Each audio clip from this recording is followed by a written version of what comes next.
할렐루야. 오늘도 능력의 주님을 찬양하며 나아가는 오늘 아침이 되시기를 축복합니다. 11월 26일 토요일 아침 예배를 우리 함께 조용한 기도 드리심으로 올려드리겠습니다.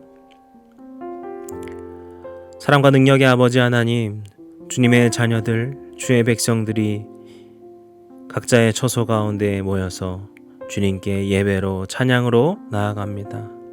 주님, 우리의 예배를 기뻐 받아 주시옵소서. 우리의 찬양을 받아 주시옵소서. 우리가 온 마음과 정성을 다하여서 주님께 예배 드리는 예배자들 되도록 우리를 세워 주시옵소서.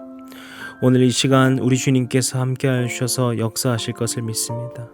우리 각자의 심령 가운데 임하여 주시사 우리에게 말씀하여 주시고 주님의 뜻으로 나아갈 수 있도록 우리를 축복하여 주시옵소서. 우리 가운데 함께 하실 우리 주님 예수 그리스도 이름으로 기도드렸습니다. 아멘. 오늘 우리가 함께 고백할 시편의 찬양과 고백은 시편 130편 5절과 6절의 말씀입니다. 우리 한 목소리 함께 선포합니다. 나 곧 내 영혼은 여호와를 기다리며 나는 주의 말씀을 바라는도다. 파수꾼이 아침을 기다림보다 내 영혼이 주를 더 기다리나니 참으로 파수꾼이 아침을 기다림보다 더하도다. 아멘. 이제 우리에게 주시는 하나님의 말씀 보겠습니다. 다니엘서 12장 5절부터 마지막인 13절까지의 말씀, 우리 한 목소리로 함께 고백하겠습니다. 나 다니엘이 본즉 다른 두 사람이 있어 하나는 각 강 이쪽 언덕에 섰고 하나는 강 저쪽 언덕에 섰더니 그 중에 하나가 세마포 옷을 입은 자 곧 강물 위쪽에 있는 자에게 이르되 이 놀라운 일의 끝이 어느 때까지냐 하더라.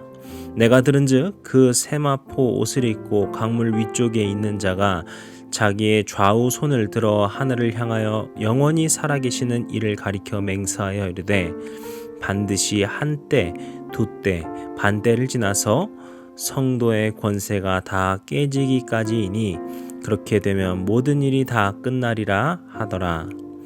내가 듣고도 깨닫지 못한지라 내가 이르되 내 주여 이 모든 일의 결국이 어떠하겠나이까 하니 그가 이르되 다니엘아 갈지어다. 이 말은 마지막 때까지 간수하고 봉합할 것임이니라. 많은 사람이 연단을 받아 스스로 정결하게 하며 희게 할 것이나 악한 사람은 악을 행하리니 악한 자는 아무것도 깨닫지 못하되 오직 지혜 있는 자는 깨달으리라.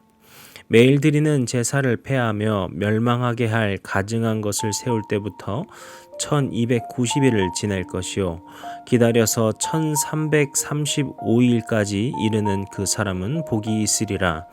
너는 가서 마지막을 기다리라. 이는 내가 평안히 쉬다가 끝날 에는 내 몫을 누릴 것임이라. 아멘.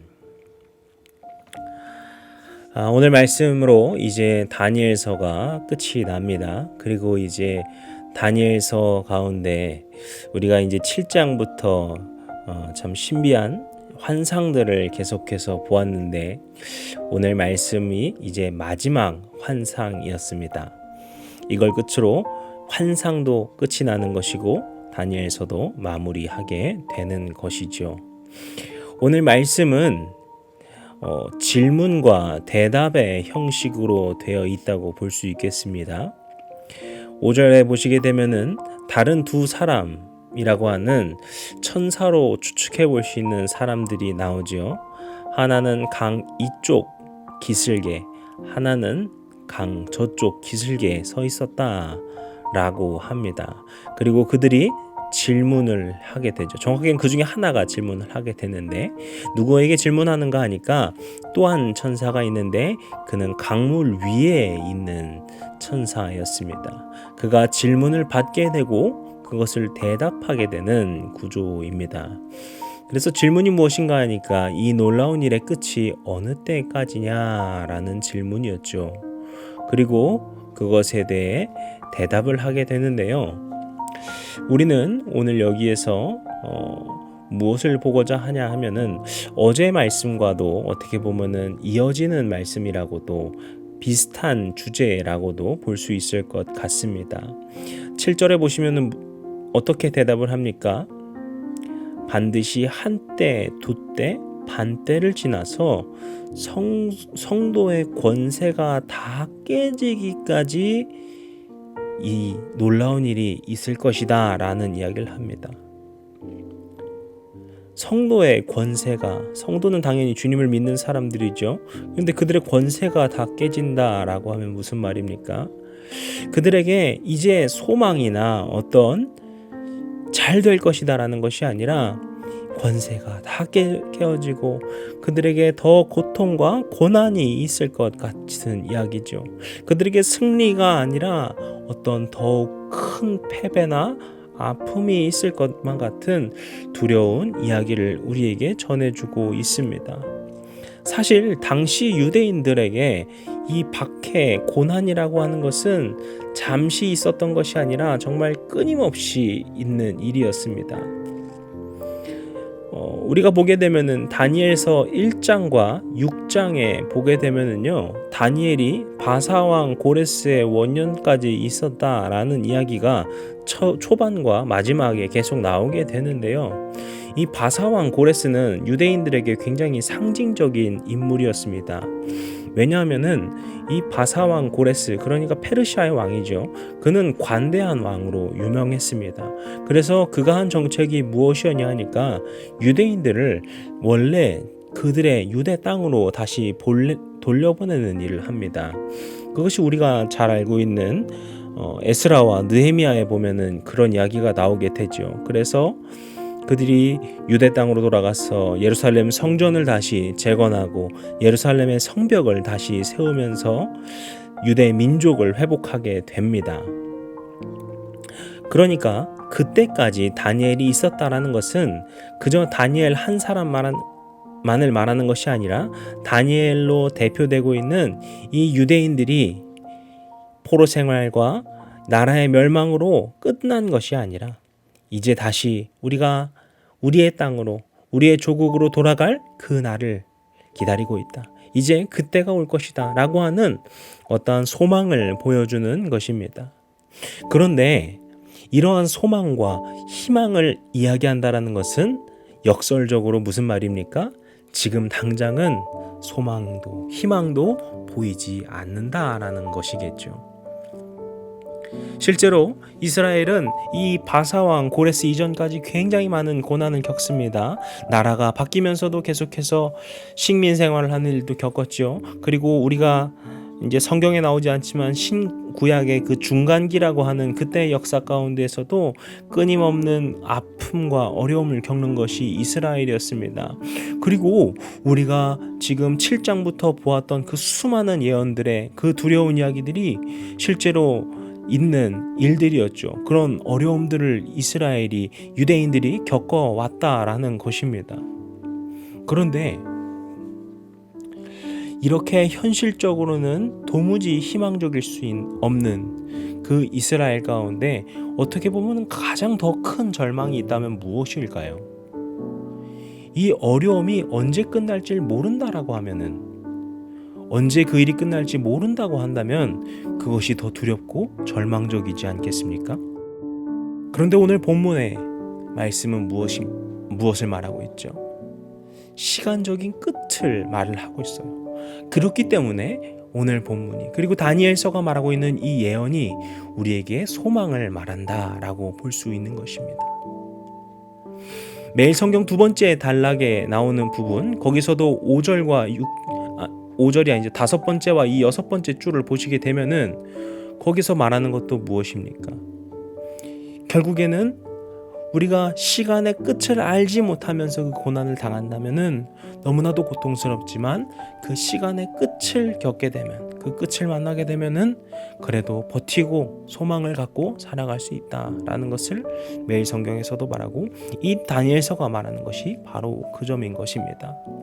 성도들의 권세가 깨지고 박해를 당하고, 이것은 우리의 입장으로서는 이런 일이 생기면 어떡하지, 정말 무섭다라고 볼 수도 있겠지만, 이미 유대인들에게는 닥친 현실이에요. 이미 계속해서 겪어오고 있는 현실이에요. 그런데 오늘 예언을 통하여서 그래, 이것이 끝나는구나, 하나님의 때가 오겠구나 라고 하는 소망을 품게 되는 것이죠. 저는 이것이 바로 주님의 자녀들의 마음이다 라는 생각이 듭니다. 주님의 자녀들이 어떤 사람들입니까? 우리는 끝을 믿고 살아가는 사람들이에요. 하나님의 때를 품고 살아가는 사람들입니다. 그것은요, 뭔가 거창한, 우리가 소위 말하는 어떤 세상의 종말과 같은 그런 일이 아닐지라도 우리는 하나님께서 우리 가운데 주신 그 하나님의 때를 기다리고 준비하며 살아가는 사람들입니다. 실제로 이제 이번 주부터 대강절이 시작되죠. 이 대강절은 성탄을 앞두고 4주 동안 주님의 오심을 기다리는 해입니다. 그런데 이 대강절은 교회력으로 볼 때는 새해의 시작을 말을 하고 있어요. 그러니까 무슨 말입니까? 이 땅 가운데 오시는 주님을 기다리며 한 해를 맞는 것, 그렇게 새해의 출발, 그것을 하는 사람들이 바로 주의 자녀들이라는 그 정체성을 보여주고 있는 것이죠. 오늘 우리 모든 성도님들의 마음 가운데 주님의 때를 품고 기다리고 기대하며 살아가시는 그러한 모든 성도님들 되시기를 주님의 이름으로 축복합니다. 우리가 주님의 인도하심을 믿고 주님께서 우리 가운데 이루실 일을 믿으며 살아갈 때, 주님께서 우리 가운데 행하실 그 크신 일을 소망하며 살아갈 때, 주님께서 우리 가운데 역사하시고 우리의 삶을 인도해 주실 줄로 믿습니다. 그리고 오늘 말씀의 끝에 말을 하는 것은 무엇입니까? 오늘 9절 말씀을 보시면은 다니엘이 8절에 보시면은 다니엘이 이것을 이해하지 못하여서 이것의 그 의미를 묻고자 하죠. 그런데 9절에서 그것을 대답해 주지 않아요. 그러면서 어떤 것을 말합니까? 다니엘아, 갈지어다. 이것은요, 에이 그것도 못 알아듣냐? 저리 가! 라고 하는 그런 말이 아니에요. 지금 다니엘이 알아야 되는 것은 이게 무슨 뜻이고 이게 어떤 일이고 그것을 알아야 되는 것이 아니라는 말이에요. 하나님의 때를 우리가 어떤 일인지 준비하고 대비하여서 그걸 두려워하거나 그날을 위한 어떤 특별한 준비를 하라는 것이 아니라는 겁니다. 너는 지금 해야 될 일이 무엇이냐? 가야 한다. 여기서 가라는 말은 무슨 말입니까?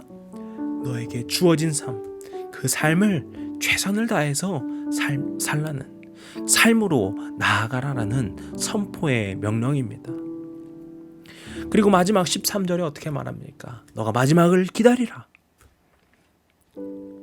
그리고 평안히 쉬다가 그날에 내 몫을 누릴 것이다.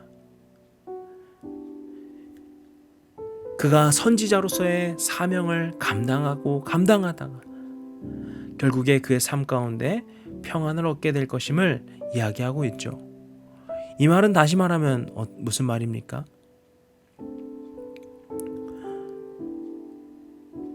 그가 자신의 삶을 충실하게 살아간다는 것을 보여주고 있는 것입니다. 그리고 자신의 삶의 마지막까지 그 예언이 이렇고 저렇고가 아니라 자신의 삶에 충실히 하다가 주님 만나는 그날까지 살아갈 것을 이야기하고 있는 것입니다. 우리가 이 다니엘서를 마무리하면서 특히 이 마지막 예언을 보면서 기억해야 될 것, 우리에게 주고 있는 메시지가 바로 이것이라고 생각됩니다. 마지막 때 어떤 신비한 일, 어떤 예언이 어떻게 이루어지고 그게 어떻게 나타났고 하는 그런 신비하고 놀라운 일을 우리가 보고 연구할 수도 있겠지만, 우리에게 중요한 것은 무엇입니까? 먼저는 주님의 뜻이 그 때가 되면, 주님께서 준비하시고 예비해 두신 그 때가 되면은 이루어질 것이라는 겁니다. 때문에 우리가 아무리 절망 가운데 있을지라도, 아무리 슬픔과 어려움 가운데 있을지라도 소망을 갖고 살아가야 할 것입니다. 하지만 그것을 소망으로 품으며 그 일만 목 빠지게 기다리고 있는 것이 아니라 우리는 어떻게 살아가야 됩니까? 우리에게 주어진 삶에, 우리 주님께서 주신 그 삶의 자리 가운데로 나아가야 한다라는 것입니다. 오늘 우리가 다니엘서를 마무리하면서 사랑하는 우리 성도님들, 우리 모두가 그러한 주님의 마음으로, 주님의 사람으로 살아가시며 나아가시는 우리 모두가 되시기를, 그렇게 주님의 말씀의 자리로 주님을 사랑함으로 살아가시는 주의 거룩한 자녀들 되시기를 주님의 이름으로 간절히 축복합니다. 기도하시겠습니다. 사랑과 은혜의 아버지 하나님, 오늘 우리에게 주신 말씀을 우리가 우리 마음 깊이 품으며 나아가게 하여 주시옵소서. 우리가 다니엘서를 마무리하면서 본 것이 주님께서 주신, 예비해 두신 소망인 줄로 믿습니다. 당장 눈앞에 무엇이 보이지 않는다 할지라도 주님께서 우리 가운데 예비해 두신 것을 믿으며 나아가는 거룩한 삶인 줄로, 예비해 두신 삶인 줄로 믿습니다. 오늘 우리 주의 자녀들, 주의 백성들이 그러한 소망을 품고 믿음으로 나아가도록 인도하여 주시옵소서. 주님의 마음으로 나아가게 하여 주시옵소서. 오늘 하루 삶을 인도하여 주시고 축복하여 주실 우리 주님 예수 그리스도의 이름으로 기도드렸습니다. 아멘. 이제 우리 주기도문 함께 드리시고 오늘 예배를 마치겠습니다. 하늘에 계신 우리 아버지여, 이름이 거룩히 여김을 받으시오며 나라의 임하옵시며 뜻이 하늘에서 이룬 것 같이 땅에서도 이루어지이다. 오늘날 우리에게 일용할 양식을 주옵시고 우리가 우리에게 죄 지은 자를 사하여 준 것 같이 우리 죄를 사하여 주옵시고 우리를 시험에 들게 하지 마옵시고 다만 악에서 구하옵소서. 나라와 권세와 영광이 아버지께 영원히 있사옵나이다.